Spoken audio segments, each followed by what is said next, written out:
Siapa yang tak kenal bakso? Hampir di setiap tempat di penjuru Indonesia selalu ada penjual bakso yang khas dari daerahnya masing-masing. Begitupun bakso bagi masyarakat Indonesia, seolah makan bakso menjadi kebiasaan masyarakat Indonesia untuk menjalin kebersamaan, misalnya melalui perayaan, kumpul keluarga, hingga menjamu tamu dari tempat lain. Namun, siapa yang mengira menu ini ternyata memiliki sejarah yang panjang di Indonesia? Dibawa oleh para pedagang Tiongkok, makanan dari daging giling ini mendapat tempat di hati seluruh masyarakat Indonesia. Hingga bakso pun mengalami percampuran atau akulturasi budaya oleh berbagai suku bangsa di tanah air. Berasal dari dinasti Ming, sejarah bakso berasal dari cerita di masa dinasti Ming. Di tahun 1368 sampai 1644, Tiongkok sekarang.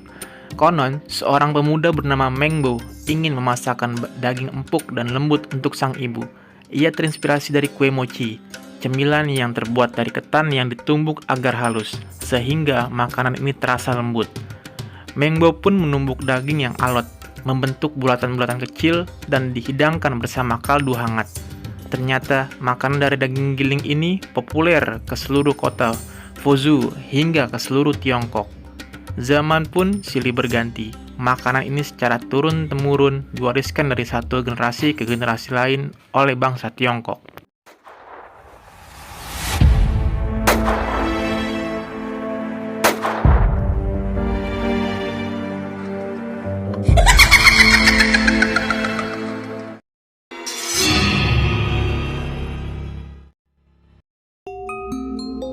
Seharusnya, pesugihan bukanlah solusi untuk mencapai kesuksesan secara materi.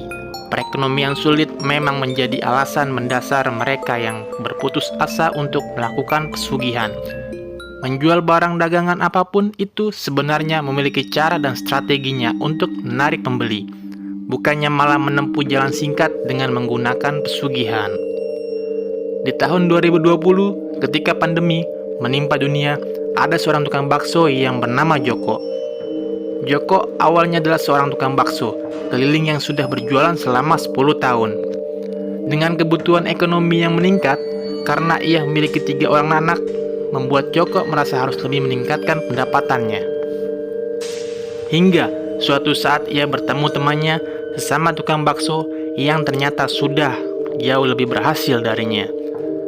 Teman Joko saat itu sudah memiliki kios yang cukup besar dan selalu ramai pembeli, sehingga timbullah rasa di dalam dirinya untuk meniru keberhasilan temannya itu.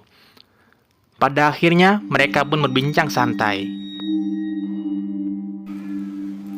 Hai Din, apa kabar nih? Keren ya sekarang, usaha baksonya makin sukses aja sekarang. Iya nih mas, semua berkat kerja keras mas. Pada akhirnya, Udin pun berkata kepada Joko. Ternyata Udin melakukan ritual pesugihan.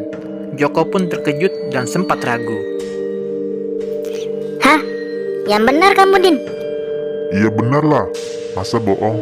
Lagian kalau tidak pesugihan, kapan kita kayanya? Joko pun merenung dan berpikir dan berkata dalam hatinya, Iya juga ya, sudah 10 tahun saya berjualan tapi cuma begini-begini aja.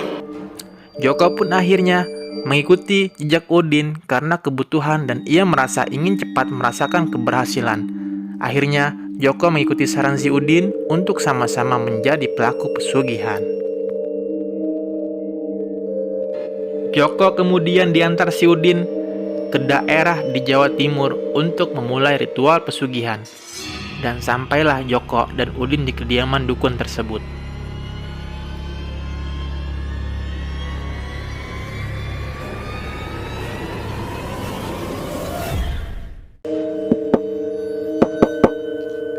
Siapa? Udin mbah, Oh, iya masuk. Akhirnya, Udin dan Joko pun masuk ke dalam rumah dukun tersebut. Ada apa Din? Kamu datang ke sini? ini mbah, teman saya Joko, katanya mau jadi orang sugih. Oh, oke lah. Joko, apa kamu sudah siap dengan segala risikonya? Dengan gemetar, Joko pun menjawab.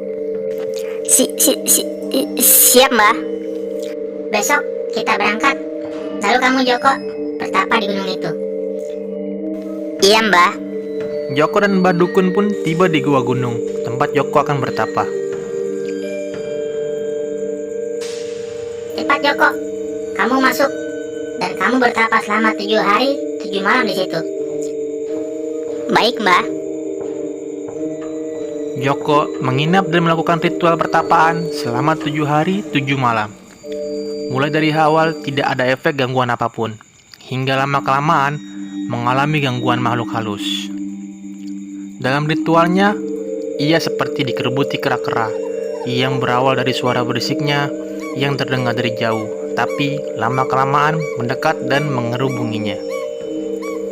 Dan akhirnya, Joko pun berdialog dengan salah satu jin berwujud kera putih itu. Hai manusia, mau apa kamu datang ke sini? Saya ingin menjadi kaya, Mbah. Kamu harus menyiapkan tumbal dan tumbalnya harus manusia dan orang yang paling disayanginya. Jika kamu ingin cepat mendapatkan kekayaan. Joko pun terkejut, dan akhirnya Joko terpaksa menjadikan anak bungsunya yang masih berusia 7 tahun untuk menjadi tumbal. Setelah selesai ritual, tepat di hari ke-7, Joko pun pulang ke rumahnya. Sampai di mulut gang, ia melihat bendera kuning dan ternyata terpasang di rumahnya. Anak bungsunya meninggal. Joko pun kaget dan tersadar bahwa inilah tumbal yang dikatakan oleh jin berbentuk kera di tempat pesugihan. Meski sedih, Joko terpaksa harus menerima semuanya, dan benar, tidak sampai setahun usahanya terus berkembang. Dalam setahun itu pula, selain usahanya bertambah maju, membuka cabang di mana-mana, Joko bisa membeli kendaraan mewah dan rumah yang megah.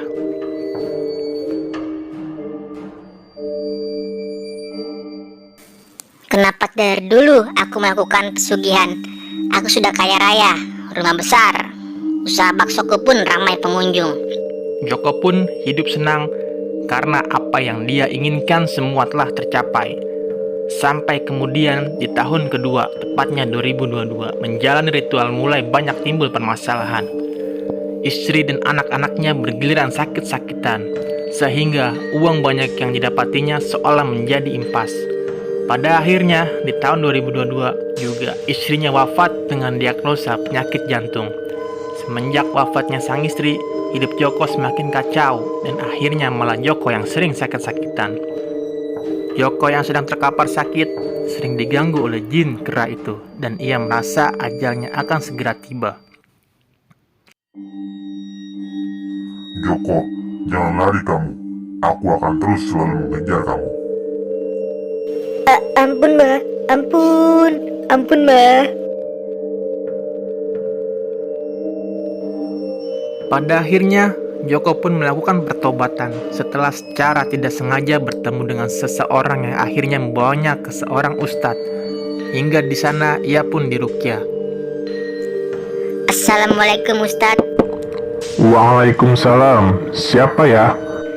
Permisi, Ustadz. Saya Joko. Mau ada keperluan dengan Ustadz. Oh iya, silakan masuk Mas Joko.